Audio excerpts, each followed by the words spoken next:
सर्वप्रथमे त्रिएक परमेश्वर महत् नाम को गौरव देवा सहित 49तम मंडली स्थापनर स्मरण दिवस उपलक्षे उपस्थित मंचासीन महामान्यगण एवं आबाल वृद्ध वनिता अशेष शुभेच्छा सह ख्रीष्टों नाम नमस्कार जनाए। नमस्कार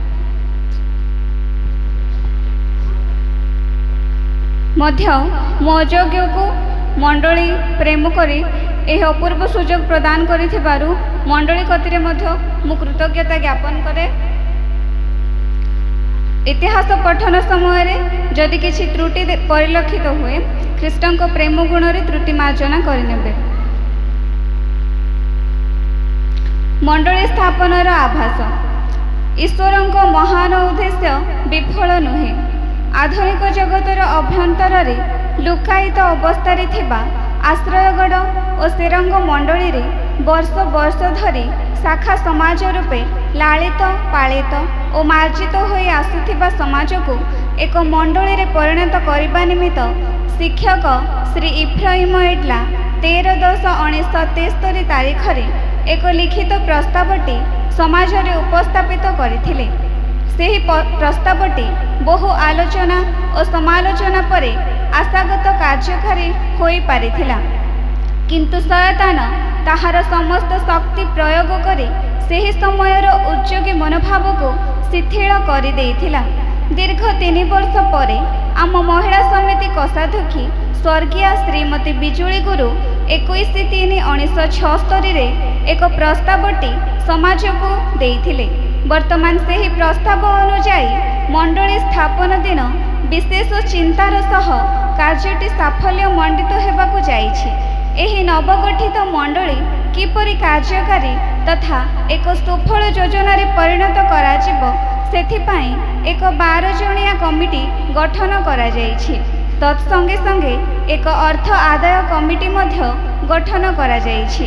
एही 12 जणिया कमिटीर सभ्य माने हेले 1 स्वर्गत Mahendra परिछा, 2 स्वर्गत Joseph एडला, 3 Shri इफ्राहिम एडला, 4 Shri Karunakar lima, 5 Shri निथनिएल Sadangi, 6 स्वर्गत Benjamin गुरु, 7 स्वर्गत लालमोहन गांटा, 8 स्वर्गत दानिएल पाणी, 9 स्वर्गत मार्क घंट, 10 स्वर्गीय इमोजिनी पाणी, 11 स्वर्गीय शुभवती गुरु, 12 स्वर्गीय बिजुली गुरु।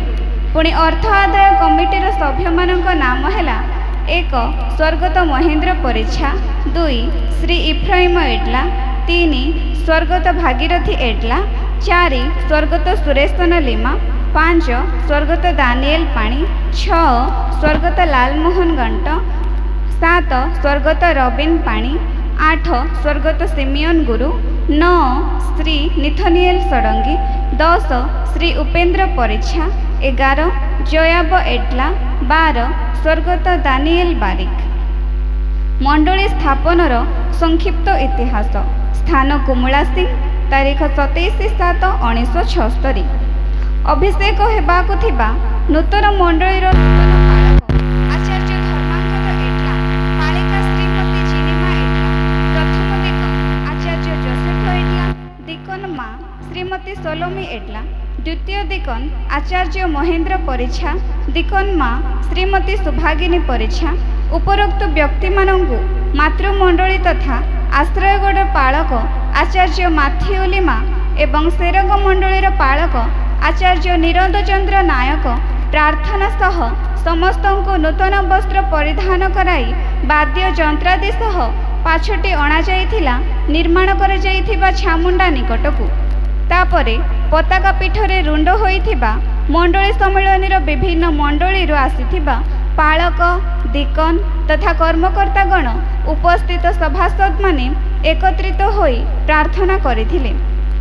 एहा परे मंडली सम्मेलनीर सभापति पालक आचार्य सारथी कराड़ छेड़ीगढ़ पताका उत्तोलन करिथिले। पताका उत्तोलन परे धर्मोद्दीपनार गीत गान करी सम्मिलित भावे मंडली उपासना गृहर चतुपार्श्वरे 7 थर परिक्रमा करिथिले। तापरे धर्मशास्त्र अध्ययन करा जाइथिला। सभापति पालक आचार्य सारथी कराड़ छेड़ीगढ़ स्वाधीन प्रचारक श्री अमरेश कराड़ बड़पदा प्रार्थना पाई अनुरोध करथिले।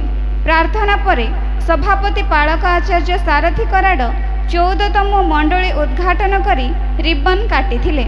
एही समय रे शिक्षक इफ्राइम एड्ला सभापति पाळक आचार्य सारथी कराडंकु माल्यार्पण करथिले।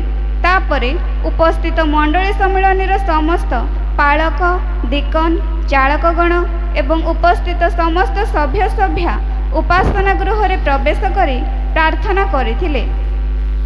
तत्परे मंडलीर संपादक श्री इफ्राइम एड्ला बेदी निकट को जाई मंडली सम्मेलन समस्त मुख्य कर्मकर्तागण को आह्वान सह बेदी निकट रे आसन ग्रहण कराइथिले। आसन ग्रहण परे सभापति आचार्य सारथी कराड उपस्थित समस्त को उभा कराई उपासना बहिर 105 पृष्ठार गीत गान कराइथिले। एहा परे शास्त्र पाठ करा जाइथिला। शास्त्र पाठ परे सेरंग मंडलीर पाळक निरोध चंद्र नायक कुमुला सिंह समाजर समस्त सभ्य सभ्यागणक जीवन तालिकार नाम घोषणा करथिले। घोषणा परे सभापति पाळक आचार्य सारथी कराड मंडली रे जेपरि अधिकरु अधिक सभ्य सभ्या गृहीत हेबे सेथिपाई शिक्षा माध्यम रे परामर्श देइथिले। तत्परे सभापति पाळक आचार्य सारथी कराड सम्मिलनी संपृक्त समस्त मंडलीर नाम गोटिए परे गोटिए उच्चारण करथिले। एही समय रे श्री जीवरत्न पाणी भ्रमरपुर जीशुंक नाम रे जयध्वनि करी अंचल कंपाई देइथिले। एही समय रे बाण फुटाई प्रभुंको गौरव करा जाइथिला। तापरे मंडली सम्मिलनी संपृक्त समस्त मंडली सहित कुमुला सिंह समाज को मंडली सम्मिलनी संपृक्त मंडली भावे जोड़ा जाइथिला एवं 71 सभ्य सभ्यांकु नै मंडली भावे घोषणा करागला। तापरे सभापति पाळक आचार्य सारथी कराडंक आदेश रे नवनिर्वाचित नवगठित कुमुला सिंह मंडलीर पाळक आचार्य धर्मांगद एड्लांकु सेरंग बाप्टिस्ट मंडलीर पाळक आचार्य निरोध चंद्र नायक पालिका श्रीमती चिनिमा एड्लांकु सेरंग मंडलीर पालिका प्रथम दिकन आचार्य जोसेफ एड्लांकु पुटा सिंह मंडलीर पाळक आचार्य दानिएल गांटा दिकन मा सलोमे एड्लांकु श्रीमती शुभवती गुरु द्वितीय दिकन आचार्य महेंद्र परिछांकु केके सिंह मंडलीर पाळक आचार्य जिशादास नायक दिकन मा सुभागिनी परिछांकु ताबरडा मंडलीर दिकन आचार्य दानिएल करंक भार्या स्वर्गीय पद्मगंधा कर अभिषिक्त हेबाकु थिबा ए समस्तंकु मंडली सम्मेलनी कर्मकर्ता निकटकु आनिथिले। शास्त्र पाठ करागला। नवनिर्वाचित पाळक दिकनगण किपरि मंडली को प्रतिपालन करिवे ताहा स्वाधीन प्रचारक श्री अमरेश कराड बड़पदा बुझाई शिक्षा देइथिले। तापरे सभापति पाळक आचार्य सारथी कराड अभिषिक्त व्यक्ति मानंकु उभा कराई सांसारिक लोभ त्याग करी विश्वास रे आदर्शवान हेबा निमंते नियम पूर्वक प्रमाण कराइथिले। ताहापरे पाळक पालिका दिकनगण तथा दिकन माँ मानंकु मस्तकरे हस्त देई तैल मुखाई अभिषिक्त करथिले। पाळक आचार्य माथिउलिमा आश्रयगढ़ अभिषिक्त व्यक्ति मानंक निमंते प्रार्थना उत्सर्ग करथिले। तत्परे नवनिर्वाचित तथा अभिषिक्त पाळक आचार्य धर्मांगद एड्लांक हस्तरे जीवन पुस्तक पाळक आचार्य निरोध चंद्र नायक प्रदान करथिले। तत्परे शिक्षक तथा संपादक श्री इफ्राइम एड्ला अभिषिक्त पाळक दिकनगणंकु पल प्रति कि प्रकार कर्तव्य प्रतिपालन करबाक हेबो ताहा बुझाई किछि नीतिवाक्य प्रकाश करथिले। प्रथम एही पल को प्रतिपालन करबा निमंते सैन्याधिपति सदाप्रभु आपणको पाळक भावे आह्वान करिअछन्ति।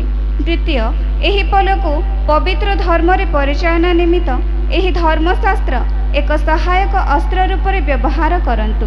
तृतीय वर्तमान तुम हाथ रे न्यस्त एही पल को पवित्र और धर्म रे प्रतिपालन करबा निमंते ईश्वर तुमको आशीर्वाद करंतु एहा आमर आशा।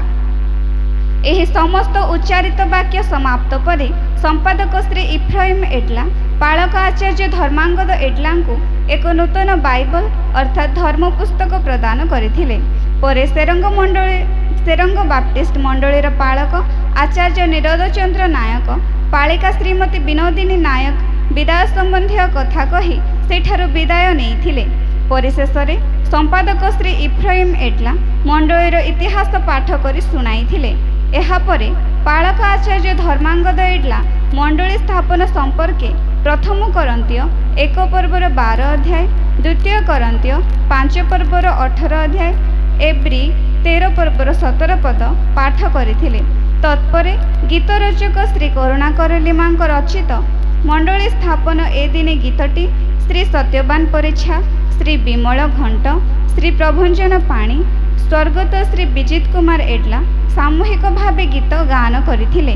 बाद्ୟରେ साहाय्य करथिले भाई इस्राएल जेना। तापरे विदायकालीन गीत गान करा जायथिला। शेषरे नव अभिषिक्त पालक आचार्य धर्मांगद एडलांक शेष आशीष भिक्षा परे आजिर मंडली स्थापन उत्सव समाप्त होइथिला। समाप्त परे ग्रामर भाई भौणी एवं उपस्थित सम्मिलनीर समस्त कर्मकर्तागणक द्वारा बाजा बजाई प्रभुंक गौरव करने सह अभिषिक्त पालक दिकनगणक पाछटी नहीं। एहीपरि महाडंबर सह उत्सव पालन करा जायथिला। उत्कल बाप्टिस्ट कुमला सिंह मंडली। धन्यवाद।